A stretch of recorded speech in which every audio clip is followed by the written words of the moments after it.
మనకి టేప్ ఏమైనా దొరికితే ఎందుకు పెడతారు అక్కడ? ఇప్పుడు ఒకటి చెప్పు.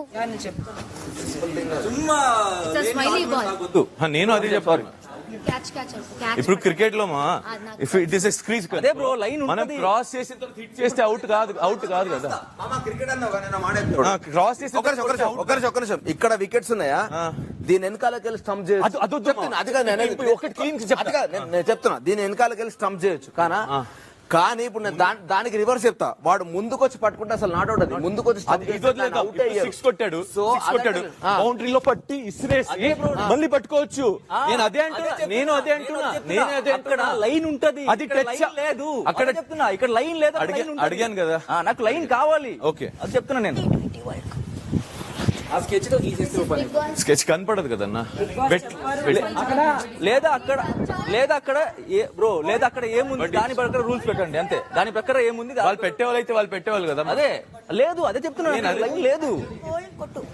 బట్ ఇట్ ట్రస్ట్ టీమ్ కాదు బ్రో, వాడికి అందరికి తెలుసు. అదే బౌండరీ నాకు పట్టుకుంటే అవుట్, ఇంట్లో అయితే అవుట్. అది ఈ బ్లూ టేప్ కొంచెం తీసుకుని వేసుకోవచ్చా? నో అంటే వేరే వాళ్ళు నుంచి వాళ్ళు మళ్ళీ వాళ్ళు ఇస్తారు.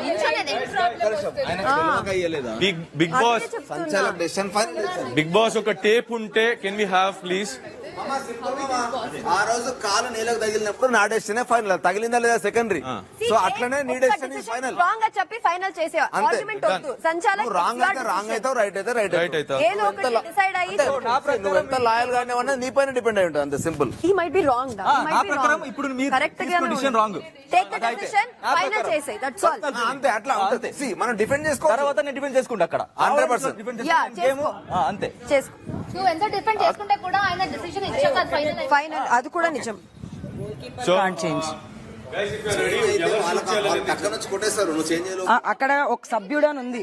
సంచాలక్ రెడీ మామా రెడీ అంటే వాట్ కెన్ ఐ స్ప్లిట్ పెట్టేసాను. చదువుకుంటా అక్కడ నుంచి. ఏం కాదులే, బుక్కేగా చదువుతుంది. చెప్పు, నువ్వు చెప్పు, నేను వింటా. ఇప్పుడు మన టీం వాళ్ళు ఆడట్లేదు కాబట్టి యు గైస్